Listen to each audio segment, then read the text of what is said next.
through prose.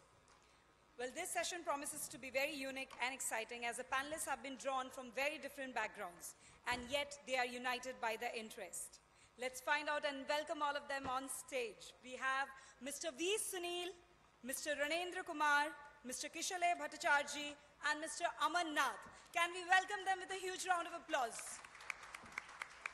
Mr. V Sunil is an advertising man and the creative force behind the incredible Indian Air Force, Indigo, and Make in India campaigns. He has held key position in India's foremost ad agencies. He also runs two editorial projects, Motherland, a magazine on Indian subculture, and the indiatube.com, a website that focuses on first-hand insight and experiences of India. Mr. Kishalay Bhattacharjee is the writer of Che in Pauna Bazaar, Tales of Exile and Belonging in India's Northeast. He has worked in broadcast television for over 20 years, 17 of them as NDTV's resident editor. He received the Ramnath Goenka Award for his coverage of internally displaced people for 2006-2007. He has published non-fiction in anthologies like First Proof and The Price Stories, Best in the Indian News Business. Mr. Ranendra Kumar is a bureaucrat turned novelist. His debut novel, Global Gaon Ke Devta, was set in a world of bauxite mining and land grabbing that destroyed the life and culture of the primitive Asur community. His second work of fiction work, Gayab Hota Desh, dealt with land grabbing and its effect on the tribal communities of Jharkhand. The book sold out in just 15 days. He's also a passionate poet. His book of poems, Thoda Sa Stri Hona Chahta Hoon, was published in 2010. Mr. Aman Nath is a historian by education. He has co-written and authored 13 large-format illustrated books on art, history, architecture, corporate biography, and photography, two of which have won national awards. He was actively involved in the restoration of India's lesser-known architectural ruins and is a co-founder of the Nimrana non-hotel hotels, which were nominated in 2004 for the Aga Khan Award and have won awards from UNESCO, the Indian travel trade industry, and the Government of India. I would now request Mr. Aman Nath to chair this session and take it forward. Thank you. Thank you very much. The problem is the older you get, the more your biodata begins to read like an obituary. I'm glad that they've at least limited the words so that we get an equal measure of that. I think we are this afternoon an odd bunch, and first, we didn't know each other really, and secondly, our qualification that I was trying to figure out for being here is because we are trying to map the world through prose. I think we could extend the prose into poetry and the visual medium also. That we are geographically separate. We have here Mr. Sunil, who is from Kerala, so he represents the south. Mr. Ranendra Kumar is from Jharkhand, so he's central left. My work is about Rajasthan and the north, and you, being Bengali, but I worked in the northeast. So we're actually four different people caught from four corners and the center and put together for the reason of making a map, I think. I think that it's marvelous for us to be talking about this in Odisha, because Odisha is a wonderful place. I travel a lot continuously, but every time I arrive in Odisha, I feel that you've touched some part which is so innocent, which is so cultured, and yet the people have in them not just culture, but a kind of soft eroticism, if I may say, because they talk with the body, they talk with the hands, they talk in a wonderful way. And it's lovely that the New Indian Express unites India in Bhubaneswar, which becomes for a while at least the center of India.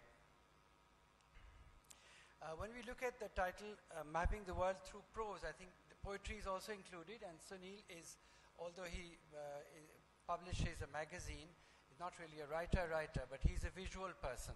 So I think that is also a very important way to map one's times. But if you think about what mapping is, so I was trying to think 2-3 ways of it. One is that you're born in a place and you die in the same place. So if you write the stories of a village or of a city or of a town, then you've mapped that locally. The others are when travelers come from another country. You know, we had Hyun Seong, we had Al Baruni, we had so many travelers. If they hadn't come from their country to record, to map India of that century, we wouldn't have recorded ourselves. Because we don't say, my son went to school and he came back, or that he had a roti or a paratha or a dosa. This is just something that we don't record. But when an outsider comes, they record it with much more interest and curiosity. And then we have mixtures of it too. Let's look at the Babar Nama, for example. Now, Babar comes from a different country to an alien land, and he records everything in detail, not knowing that this is going to become his country. So he makes the transition, he maps it as an outsider and as an insider too. And then in the world today, if you look at, I mean, there are hundreds of examples, but I just want to talk very briefly on this. If you look at Rabindranath Tagore, let's say, he mapped India for the world at a time when India was not known. And it's not that today we are not returning this. You know, Vikram Seth, when he writes about Golden Gate, he's mapping America for Americans, for the world, but he's not an American. So let us begin with you, Sunil, and ask you what is your take on the subject that we are talking about, and what is the future of this mapping? You're almost the youngest by 1 or 2 years. He is the youngest, yeah. I think more than mapping the world, I think if you focus on kind of today's session, I think it's about like future of mapping of kind of storytelling, you know, which is what is changing all the time because of, if you look at now, you know, we're just talking about film. That has been completely kind of changed now, thanks to HBO, Netflix, and people like that. Because now the television has become much more stronger, maybe in the last few years than cinema. You know, many people are now downloading and watching TV shows which last for whatever, you know, many hours actually, 24 hours and things like that. So there's been a massive shift there. Then, because of the digital medium, the way we speak now, we are tweeting and retweeting, and we Facebook, we Google, we have emoticons to speak. So I think that's going to kind of change the way even the writing is done now. You know, I think so. For me, storytelling is very, very important, and where it's going to go. You know, at one level. No, but you're also involved with advertising. So Yeah. if the world is going to look back on the early 21st century, Yeah. Will they look at our Twitter to say Yeah. how our mind worked? Yeah. If they look at our advertising, Yeah. it'll also be, so you're much more a visual person in which you show the pictures, because writers actually build the picture through words, and then the reader imagines the picture in completely different ways. No. So for in our world, actually, prose is the way we actually work. You know, like the recent example is, let's say, we got our last campaign is Make in India. It's kind of almost sound like wrong English, you know. It's like made in India, make in India, but it kind of then catches on. It depends on then how you, that's where the visual comes in. Like when you put a visual around it, how do you make it stronger, weaker, smarter, you know, like this lion suddenly changes the way you even think of the word make in India. It's got a different connotation, you know. Similarly, No, but did the Prime Minister give a visual brief also to you? To be No. fun for people to know? No. Yeah? In fact, brief was not from the Prime Minister. It was actually done through the Industries Ministry, and then it was presented to Prime Minister. So originally it was an elephant, and then everyone wanted to make it tiger, and we said, you know, I said tiger will never happen. Whatever it is, there will never be tiger. Then we found the lion. It is because we looked at all history of India. We said the strongest symbol we had ever was Ashoka. So this was our kind of take on Ashoka and the chakra and all that. That's how it happened. Why not tiger? One, it's a massive cliche, you know. then I was thinking, like 10 years later, when I see this big, whatever the symbology around the world, will tiger be kind of relevant that time? You know, the way the tigers are vanishing. I don't know. Like, I was just personally just against tiger in a massive But also way. China, no? I think we are trying. Yeah, so I think we are trying. And it's a massive Indian cliche, you know what I'm saying? Like, so we said we had a chance to see. I think we would have done tiger also, but when we kind of chanced upon the lion, we realized it can't be better than that, because the connection to the past and the aesthetics and the strength was too good, you know. So for me, the biggest problem is always when we kind of package India and Indian culture, it's always very weak, you know. We always lack strength and style. So when we found this, we said, great, you know, we just felt we got it right, you know. So even in the, like, I think we were talking about the secretary in the morning. So in fact, he also said, let's do tiger. So when I told him this is how the lion connects back to the past, everyone said, great, let's just go with it, you know. So that took only 1 minute to kind of convince people. No, but actually if you look at visual mapping of India, it's not so, it is very complicated. Now when you meet many Hindus today who are chanting or are becoming Buddhists and so on, I think when you think of Buddha, the logo is very clear. You have Buddha seated, you know, and there's one chant that comes to your mind or two. But if you were to look at a logo for Hinduism, for example, I mean, you wouldn't know where to start, you know. Would it be a trident? Would it be Hanuman? Would it be Shiva? Would it be Ardhanarishwar? There's so many images thrown up that you give up, you know, and then perhaps you settle for Buddha at the end, who we claimed as a part. Yeah, absolutely. Shall we come back to you later? Yeah. Yes? Okay. Ranendra ji, आप ज़्यादा लोग गांव से शहर आते हैं और आपने उल्टी गंगा बहाई, आप शहर से गांव गए, तो आपके जो अनुभव हैं, जो आपके लेख में हम देखते हैं, क्या आप उनके बारे में कुछ बताना चाहेंगे? इस बात की शुरुआत आपने की कि यात्रियों ने ज़्यादा, चाहे वो मैगस्नीज हो, हैंसवांग हो, इवन बतूता हो या फिर बाबरनामा तक, ट्राइबल इंडिया के साथ भी सच्चाई यही है। वेरियर एल्विन से लेके फादर हॉफमैन तक, थोड़ा पास पर।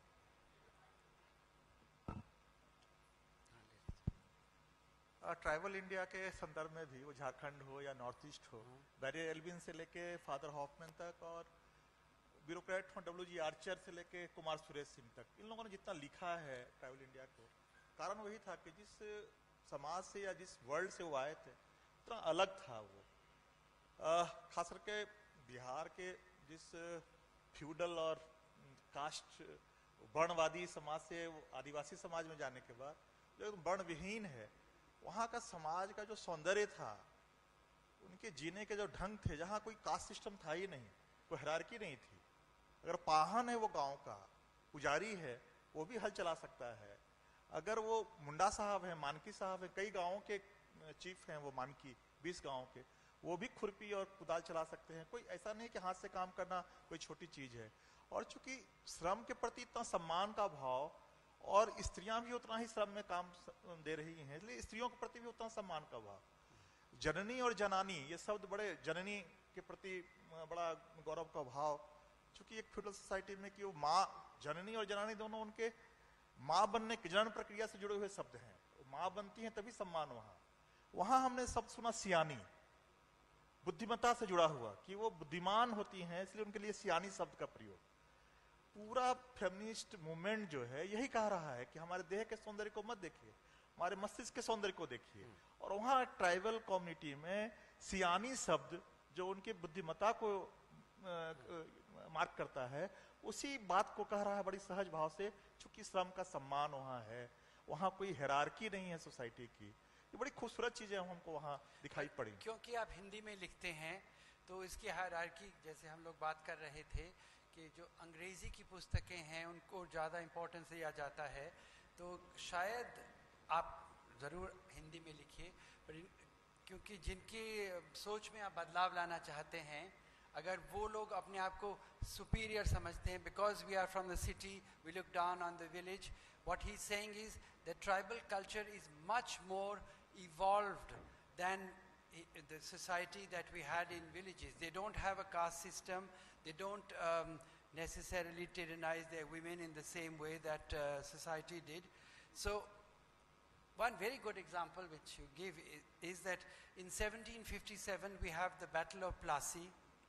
In 1764 we have the Battle of Buxar. And to think that the Adivasis had revolted in 1767 against the British, which happens in 1857, 100 years later. So they are actually 100 years ahead. But whenever we talk of tribals, we think कि वो पिछड़े हुए लोग हैं. That I think is an amazing. इस विषय पर भी कुछ बात करें. मैं यही बात कर रहा था कि जो मुख्य धारा का समाज, मेन स्ट्रीम इंडिया या वर्चस्ववादी इंडिया जो कहा जाए उसको, तो वो 100 साल तक प्रतीक्षा करता है, क्योंकि वहाँ का जो एलीट है वो एडजस्ट करने की कोशिश करता है, वो अपने जागीरदारियों को, अपनी जमींदारियों को बचाने की कोशिश करने के लिए कुछ भी करने के लिए तैयार है और 100 साल तक प्रतीक्षा करता है. 1765 में दीवानी दी जाती है बंगाल की ईस्ट इंडिया कंपनी को और 1767 से हमारे यहाँ रिवोल्ट शुरू होते हैं. हमारे यहाँ मैं जब शब्द का प्रयोग करता हूँ तो पूरा ट्राइबल इंडिया, झारखंड से लेके नॉर्थ ईस्ट तक, एकदम वो उड़ीसा में भी वो दिखाई पड़ता है, झारखंड में दिखाई पड़ता है, जंगल महाल से शुरू होके, और ये कंटिन्यू करता है, रुकता नहीं है, लगातार. और सबसे खूबसूरत बात, मुझे दो बातें उद्धृत करनी है कि 1831-32 के कोल रिवोल्ट में, जो द ग्रेट कोल रिवोल्ट कहलाता है, एक परिवार के लोगों ने, एक परिवार के, वीर बुद्धू भगत सिलगई रांची के बगल में ही है, लगभग 250 लोगों ने एक दिन, ये था 13 फरवरी 1832, एक साल से परेशान हो रही थी ब्रिटिश ईस्ट इंडिया कंपनी की सेना. कैप्टन इम्पे घेरते हैं उनके गांव को और उनके तीनों बेटे, उनकी बेटियां, उनके सारे भाई भतीजे, 250 लोग एक परिवार के एक दिन शहीद होते हैं. पूरे विश्व के इतिहास में यह शहादत एक परिवार के एक दिन नहीं दिखाई पड़ती है. 1855-56 का जो संथाल हुल, द ग्रेट संथाल हुल, पहली बार अंग्रेज सेना हारी 16 जुलाई 1855 को पीरपैते के युद्ध में मेजर बरोज की सेना, और 21 जुलाई 1855 को बीरभूम के युद्ध में लेफ्टिनेंट टोलमेइन की सेना. ये दो हारों ने, जो एक मिथक था, एक मीथ था कि हार ही नहीं सकती है गोरों की सेना, उस मिथक को तोड़ दिया और इसलिए 1857 संभव हो सका, क्योंकि 1855 में 55 में उन्होंने हराया उनको. तो ये हमारे इतिहास में, मेन स्ट्रीम की हिस्ट्री में इसकी चर्चा ही नहीं है. बड़ा दुर्भाग्यपूर्ण है ये कि इतनी बड़ी चीजें हुई इस इलाके में, पूरा ट्राइबल वर्ल्ड में, और उसका कहीं उल्लेख नहीं हुआ. और सबसे बड़ी बात है कि आप 1857 के लिए पीठ ठोक रहे हैं, 2 साल के बाद जो रिवोल्ट कर रहा है उसको याद नहीं कर रहे हैं. ये बड़ी महत्वपूर्ण चीजें हैं. दूसरी बात मैं कहना चाह रहा हूं, आप कह रहे हैं जैसे इसको रिकॉर्ड नहीं किया, तो अब जैसे भी सरकार बोलती है कि हम एजुकेशन, हिस्ट्री और टेक्सटाइल्स को ठीक तरह से लिखेंगे, तो सब लोग एकदम हल्ला मचाना चाहते हैं, जैसे कि जो भी अंग्रेजों ने लिखा, जो भी हमारे उनका दृष्टिकोण था, वो हमेशा के लिए ठीक रहेगा. तो आपका क्या राय है? भारत का इतिहास जब आप कहेंगे तो पाटलिपुत्र से इंद्रप्रस्थ का इतिहास है, या फिर अंग्रेजों के आने के बाद कलकत्ता का इतिहास है. आपको दक्षिण भारत को भी पढ़ना होता है तो अलग से आपको जाना होता है बुक्स में. और ये जो उड़ीसा है और जो नॉर्थ ईस्ट है, ये झारखंड है, भारत के इतिहास में है ही नहीं है, हम है ही कहीं नहीं है हम. और सर सबसे बड़ी खूबसूरत बात है, जो गंगा यमुना दोआब में जो लोग राज कर रहे हैं, उनके लिए वो जो संस्कृत और हिंदी और लैटिन, अंग्रेजी, अरबी, फारसी के अलावा कोई भाषा परिवार, सर ये जो ट्राइबल हैं, इनकी जो एस्ट्रो-एशियाटिक भाषा परिवार है, जो ऑस्ट्रेलिया से लेकर एशिया तक बोली जाती है, जो हंगरी और न्यूजीलैंड के इंडिजिनस पीपुल बोलते हैं, वही हमारे मुंडा बोलते हैं, संथाल बोलते हैं, वो बोलते हैं. सर हमारे यहाँ फादर हॉफमैन आए 1892 में, 1898 में उन्होंने सीखना शुरू किया मुंडारी. 1920 से लेके जो उनका पब्लिकेशन 16 वॉल्यूम में, सर इन 16 वॉल्यूम इंसाइक्लोपीडिया मुंडारी का, मुंडारी शब्दों की व्याख्या 16 वॉल्यूम में. अब समझिए सर ताकत उस भाषा की, उस संस्कृति की, उस समाज की, जो हमारे कहीं निगाह में है ही नहीं है. मेन स्ट्रीम इंडिया कुछ उसकी इग्नोर करता है, केवल उसकी गरीबी की बात करता है, बदहाली की बात करता है. इसकी ताकत को समझिए. No, but this is what we have to straighten. It's interesting because I live in Delhi. I was born there. So when we look, I'm talking broadly, I'm not talking of myself. when people talk about, we say South India starts from beyond Bombay. Everybody is Madrasi beyond that. And when we look at the east, we say northeast, it's kind of one blurred area. But the west and the north are never spoken of in a kind of callous, blurred way. Because of Bombay and Delhi, we think that we are the center of India, I think there is a big correction which has to be done in this field. दो और बातें, आपकी ये जो पुस्तक है इसका title बहुत इंटरेस्टिंग है, मैं थोड़ा सा स्त्री होना चाहता हूँ, तो इसके बारे में आप कुछ बताना चाहेंगे? जो जेंडर वाइसनेस है हमारे समाज में, या बचपन से हमारे कंडीशनिंग, समाज और संस्कृति, सोसाइटी एंड कल्चर हमको कंडीशन करती है कि तुम मर्द हो और स्त्री हो, लेकिन जो हमारे अंदर करुणा और प्रेम का जो भाव है, जहाँ भी सॉफ्टनेस है या जो भावुकता है, वो तो स्त्री पक्ष है। अगर हम भावुक नहीं हैं, हमें सेंटिमेंट नहीं है, हमें करुणा प्रेम नहीं है, हम कैसे पूर्ण पुरुष हो सकते हैं? हमारे तो देवी देवता अर्धनारीश्वर जो हमारे महादेव हैं, इसलिए महादेव हैं कि वो अर्धनारीश्वर हैं। तो उसी कंसेप्ट को कि सर मर्द होना, और जो फ्यूडल सोसाइटी बिहार से लेकर हरियाणा तक अपने को मर्द बनाने में पड़ी हुई है, ये खत्म कर देगी, इस धरती को खत्म कर देगी। हमको थोड़ा सा स्त्री होना होगा सर। और जो हिस्ट्री लिखा जाएगा, कब मैंने उपन्यासों में, दोनों उपन्यासों में कोशिश की है कि इतिहास को उसको कहानी के तौर पे उसमें शामिल करूं और तारीखों के साथ शामिल करूं। को पढ़िए, आप उपन्यास के माध्यम से पढ़िए, लेकिन मेरे इतिहास को पढ़िए। जैसे आज सुबह प्रोग्राम हुआ था, मेरे ख्याल से आप इस इलाके का इतिहास भी कहानियों में सुनाना पड़ेगा ताकि लोग उसको याद रखें। We'll come back to you. Kishalay, I want to ask you also back to mapping, that when you are in exile, or when you voluntarily exile yourself or move to another place and map that, which is what you have done, because it is very courageous to go to the northeast to map the Maoist corridor at the risk of your life. So you said there are 63 tribes just in Odisha alone. So yes, so how amazing it would be to complete this work. Like he's saying, 16 volumes was done by an Englishman, So where do you see your life's work in mapping what we blur as the Northeast and the 7 states? I grew up in the 70s and 80s, and the visual image had a very important role, because the governments were saying something else, and the visual images, photographers, documentary filmmakers were saying just the opposite. And that's how, for example, how the Vietnam War changed. So the power of the visual media, really influenced me. I got into the visual medium. I've been with visual medium for about 20 years.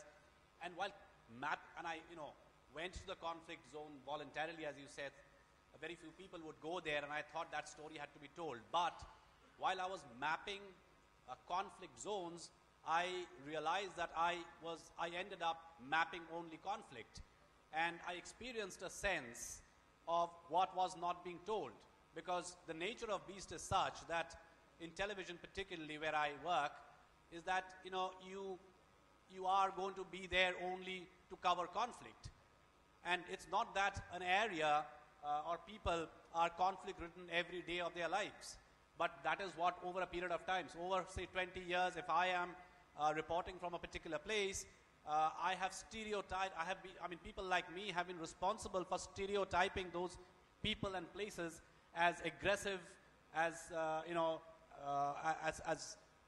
people who would want to secede from the Indian Union, places where bombs go off every day, but that's not the truth.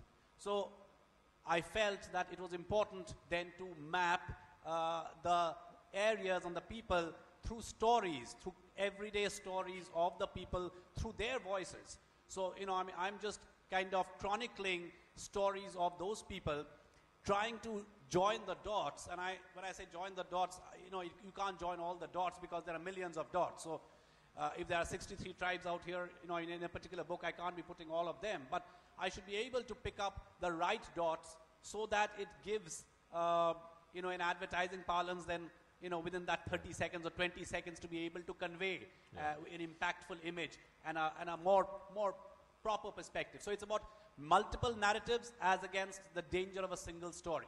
Yeah. No, but it's also interesting, you know, some people say, oh, I saw your picture in page 3. It's used as a kind of derogatory remark, you know, and when you hear this too many times, I once retaliated by saying it's better than being on page 1, because that's the bad news, you know. So I think what you are saying is that what we read about the areas of your work are always the headlines on page 1. So many people killed, so many blasted, you know, the army is in trouble, the police is in trouble. So you're moving that to page 2 and page 3, which is the more normal life, the social life, and so on, you know. Oh yeah, I don't think so. You know, I don't think so that page 2 and page 3 is going to happen, because media is going through probably worst times. I can't recall media going through a time that we are witnessing. I don't think so there is any space in media at all for the stories of everyday people. And that's where I think, you know, the prose or writing books becomes important. I don't know whether there's anybody from the publishing industry out here, because the publishing industry is also going through a severe crisis, and I'm not very sure how writers are going to continue writing the way publishing is moving. But I think it's going to be important for writers to be able to punch holes. I think the one service that stories do is to be able to punch holes in our mind, because we have preconditions, we have these perceptions, and these perceptions need to change. And that is what writers do. They punch holes and gives you a glimpse to see what the other side is. For example, what he's done about the tribal world of Jharkhand or Odisha. My next book is on Odisha. I've been grappling to understand the tribal life, because there's so many, it's so complex. Odisha is the most complex state of the country.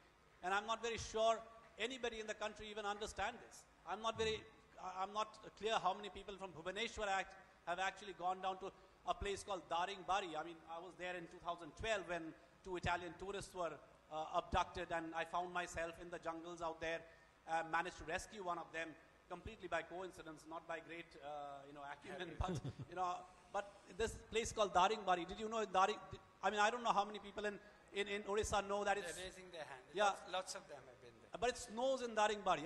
Odisha. Odisha is such a hot place, and it snows in Daringbari. You have pine trees there. And, we do not know about our country. We do not know about our state. So they make a hill station there, then It everybody is, will get yeah. to know. You know? So Sunil, if we come back to you, because you are talking about future mapping and the more contemporary ways, but you still bring out Motherland, which is a publication. Yeah, it's a publication. But it's not online. It's online also? Also? Yeah. So because actually there are not so many young people as they were in the morning. I was going to say, how do you see the future of this mapping? You know, is it what, you know, he's saying to bring, you know, the local into the global, or? I think now it's much easier because of the digital medium. There's no limitation. If you have computer and if you are connected, the way we are going, I think we are going to have 3G pretty much everywhere. You know, that people are suddenly opening up to all kind of things. You know, our influence are changing, everything is changing, you know. So I think that might also help, maybe like really fix, but at least trying to fix this kind of stereotyping. I think that's, the biggest problem. You know, people like us and you, all of us actually maybe like, guilty of doing that, you know. Mapping and stereotyping, Yeah. Which I always felt, which advertising world, because advertising world is so instant, which has tremendous impact and reach. Yeah. Why is it that you have such stereotypical, ideas about having the same kind of faces on, you don't have an Adivasi face, you don't have people from Northeast or from Jammu and Kashmir or from Leh and Ladakh. The faces that appear in advertising in India are exactly the same. Why is that so? Why can't that change? So that's actually a great question, because this is something we've been grappling with, at least our company. I don't think we really succeeded. But I just, sometimes even blame Bombay for that. You know, there's a small little kind of a box in Bombay where all the writings, all the influence, everything happens there. You know, even forget about really deep things. Just like the way they style things or the way the music is done. Even that is all done. If one thing is successful, then that is the thing which is kind of carried forward. Look at... No, but I think what he's saying is different, you know. If Bombay was responsible, Bollywood was responsible for something. I'm not saying Bollywood. I'm saying that Okay, that that syndrome, coterie, yes. because a lot of the creative people, Yeah. you know, whether it's advertising writers or advertising filmmakers, it is all actually the same thing. You know, it is, so we keep we've been actually worrying about this and talking about this, which is this kind of referencing to everyone else. So if you look at a typical ad, you know, there are like 2-3 ways of doing it. So one is, especially the humorous ones, right? So we make fun of taxi drivers, we make fun of everyone's accent, South Indian accent, Punjabi accent, Bihari accent. So I'm like, who are you, you know? Like, we are very much part of that thing, but we are just desperately trying to run away as much as possible. No, but that's a very interesting thing you're saying, because I think because we were colonized and because our psyche is colonized, Yeah. if you look at it, when you say so-and-so is a Marwadi, say Maru, Yeah. it means it's derogatory. A Punjabi is Gawar, Yeah. a Gujarati has always, you know, we always have negative Yeah. Sindhis, you know. Yeah, So yeah. when will we get to, and if you look at, I'm doing a book on the Marwadis, Yeah. and if you study the history of the Marwadis, they've done amazing work. Yeah. You know, they were ahead of their time. They did so many charities. Yeah, yeah. They brought, and even No, the British so didn't that's understand them. that's at one level. But look at the real danger of these things. Like, so these are all, let's say, the humor and making fun of each other and, you know, all that. I think so that comes from the fact the marketing, advertising, or the creative people, they're kind of stuck in the middle, right? So they look down at, you know, what they call like lower middle class, you know, lower middle class, and everyone is kind of made reference to or made fun of. Farmers, you know, so there's a certain way of talking to everyone, which is there in Hindi films, which is there in all kind of communication. And then they kind of look up at this kind of what they call the aspirational world. So either way, it is massively disconnected, because we all live No, in this but now kind of... we've come of age, you know. If you, But that area is not so. You would expect those group of people who are actually creating culture and kind of packaging culture for the rest of the country to be much more smarter. But the truth is, no, but if you they're remember, not. many years ago, Benetton, which decided to become an international mark, started saying, you know, they said United Colors of Benetton. And when they came out with their first ads, in which which were in Paris and London and so on, they had white faces, you know, dark faces, the yellow, they put all the races together. So Yeah. why aren't we, to break this mold, think going to do that in your kind of progressive So thing, it where you is- change the face of So India? it is breaking in some cases, Yes. but it is not, because the truth is also. I mean, look at, we sell Fair and Lovely. Yeah. I mean, you know, and No, we complain about fair You know- and lovely, but in all fairness, if you look at the West, the highest selling creams are the tanning creams. So all the Yeah. Goras want to become black and all the Yeah. dark people want to become Goras. So So- that's fair enough, you so know. the thing is, the selling is okay, but selling the notion that if you are not fair, see, it's okay to sell. It's like selling cigarette, you sell it.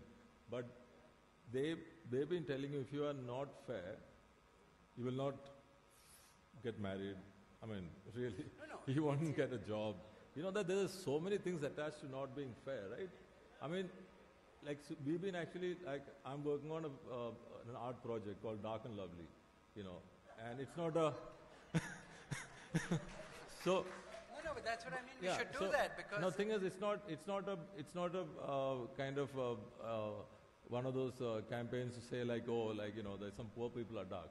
I'm only like mapping that really smart, successful, beautiful women, you know, who are really role models. I'm like, so look at them. They're dark, they're sexy, they're really successful, they got No, the but I'm money, saying, why don't we they're have independent. transition period in which you put all the colors of India, you know, complexions, Yeah. so that people begin to feel equal. You know, I once met somebody from the American embassy who was a black, and he was very high up. And the first time I met him, he said, whatever his name was, he said, "Kale hain to kya dil wale hain." So I was kind of taken aback because he Yeah. knew that we are so color conscious and No, we racist and we so are on. one of the, like, I think, massively racist country. Also, you know, the mapping, just last bit before you kind of open it to the audience. When we say mapping as he mentioned, the main mapping of India in particular peripheral India, was done by the British gazetteers. Yes. The civil servants who were posted, and they made what they call ethnographic studies. I consider them to be no studies.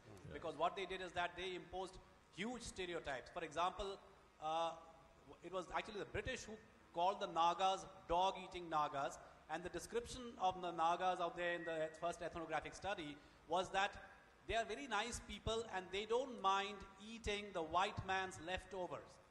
Now, that stuck to. So when the Indian civil servant went out there, the first book or anything that they picked up was the British gazetteer's ethnographic study, and it says, oh, this is the dog-eating Naga who doesn't mind eating leftovers. And that continued. That stereotype is so...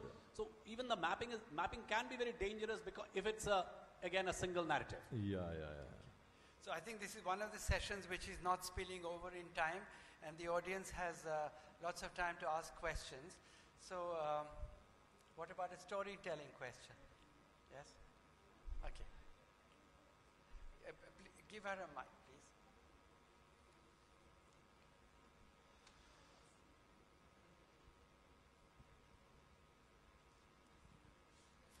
I would like to ask the panel. Speak louder. Okay.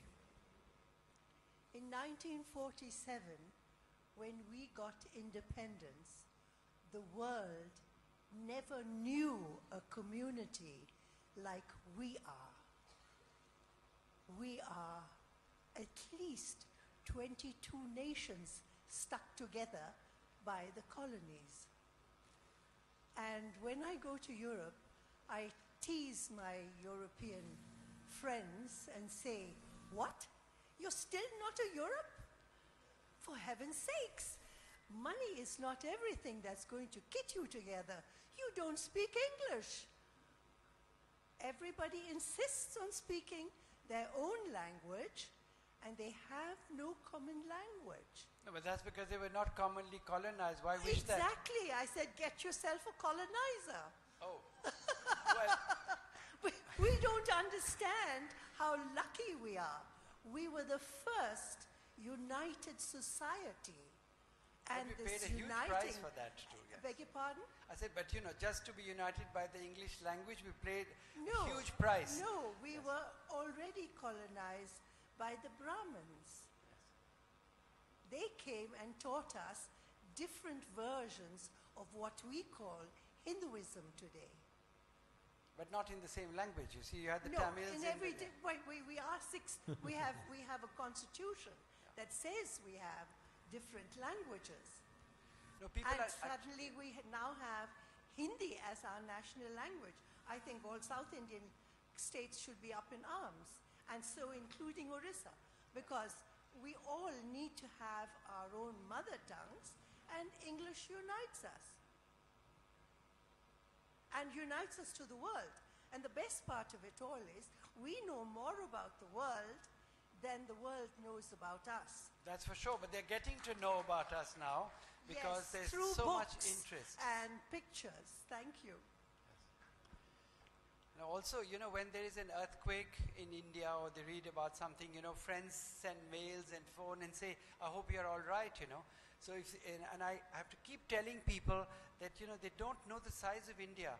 If there is an earthquake in Italy, you don't ring up somebody in Sweden and say, are you all right, But here, they think it's just one country, And Hello. is there no- Good afternoon, everybody. I am Ranendra. I have been listening to the different discussions, the previous one and this one. I believe language divides, language distances. I believe communication is the thing that unites. And taking the cue from the discussions, tourism, which involves many things, culture, heritage, places, food habits, everything, could there be a communicative language which we can call the creative language, where a photographer, a dancer, a musician everybody is yoked together and a language is, a presentation is given at tourist spots when people come, our people and people from outside, so that we communicate better.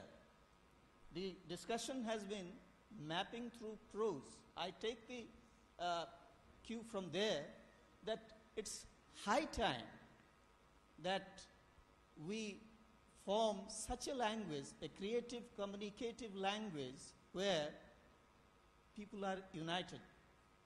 Music, art, and I was just reading Mr. Aman Nath's biodata, and I think the panel here and the previous discussion of the filmmakers and all that, I think it's high time that we think in that direction, in teaching not business communication, but creative cultural communication in colleges, in schools, elsewhere, so that we can bridge, we can communicate. Communication is bridging, not dividing. I believe language distances divides. What is your opinion?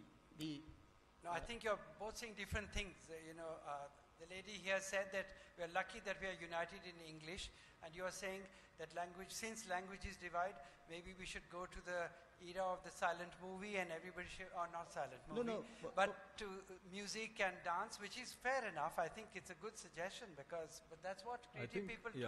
I think also, to your point, there are these cultural kind of activities now happening, but maybe very small,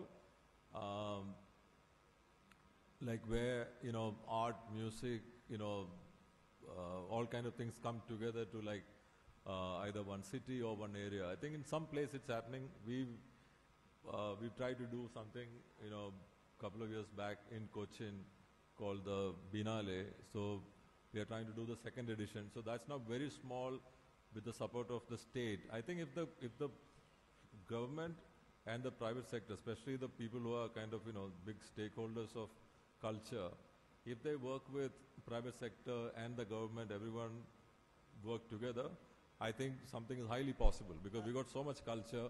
It has never been packaged at that scale really well, because all over the world there are like massive cultural things which is on people's calendar and people travel. Now the cultural tourism itself has become like huge in numbers. The essence of what you're saying is very I think only way to do it is like, for this to work, it has to be, because in a lot of my research and everything, something I figured out is that cultural thing has been left to cultural industries. It seems like government is actually running it. Actually, they left it to. No, my point if it's gone kind of little south, it is because of. No, I think he's talking about tourism also, but tourism is very interesting. It has to be. See, it has to finally become business. Then it will grow. Because then there will be pressure. Sorry for the interruption. I'm not talking about the business angle of tourism.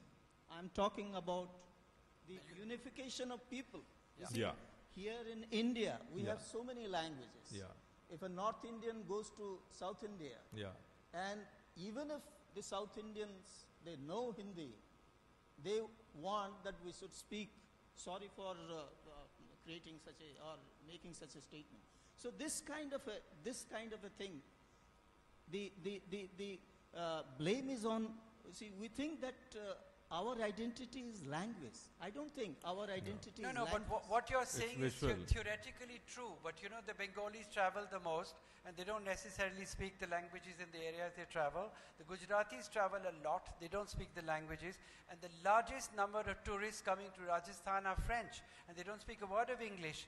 But because they're civilizationally evolved, and India is civilizationally evolved, so the meeting point is there, so they don't feel it's newer, nouveau riche nations who have problems, because they want everything on their terms.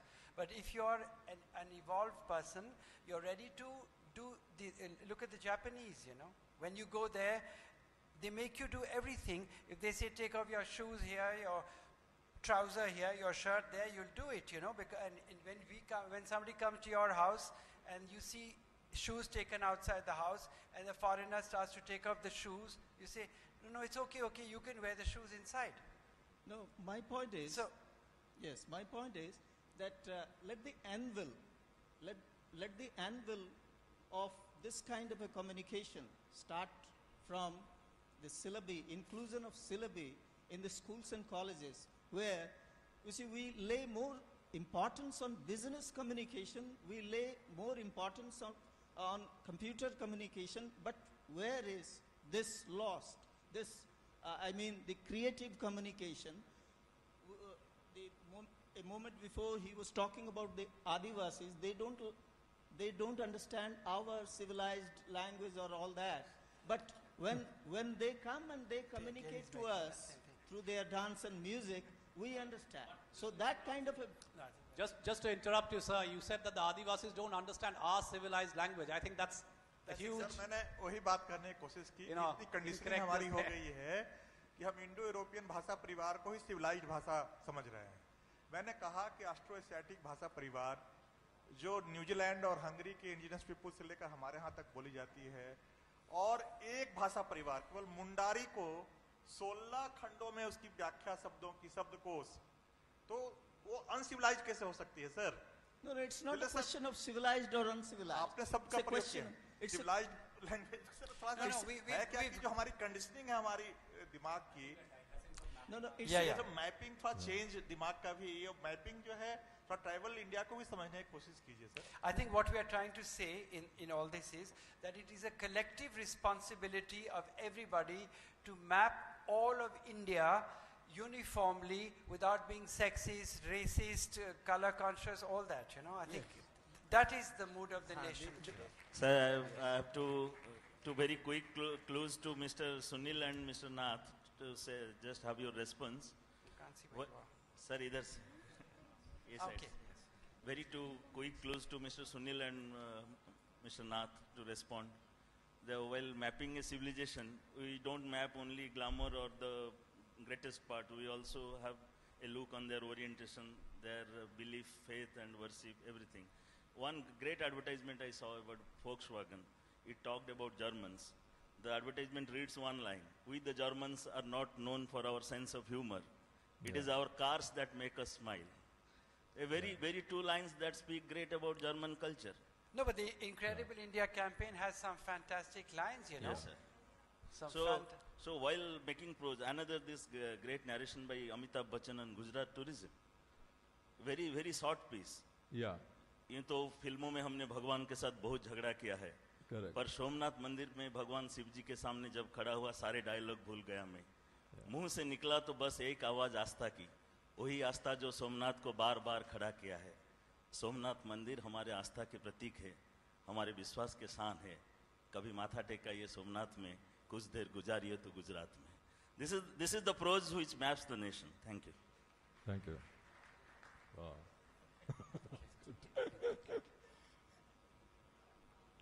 I think that was the last question. I think we can't take any more questions. So let's have a huge round of applause for this session. Very interactive and very interesting. And I would also like to inform here that our next session will be equally gripping, new voices in Indian literature. So stay hooked to your seats. And now I would request the editorial director of the New Indian Express, Mr. Prabhu Chawla, to please come to stage and present mementos to our esteemed panelists.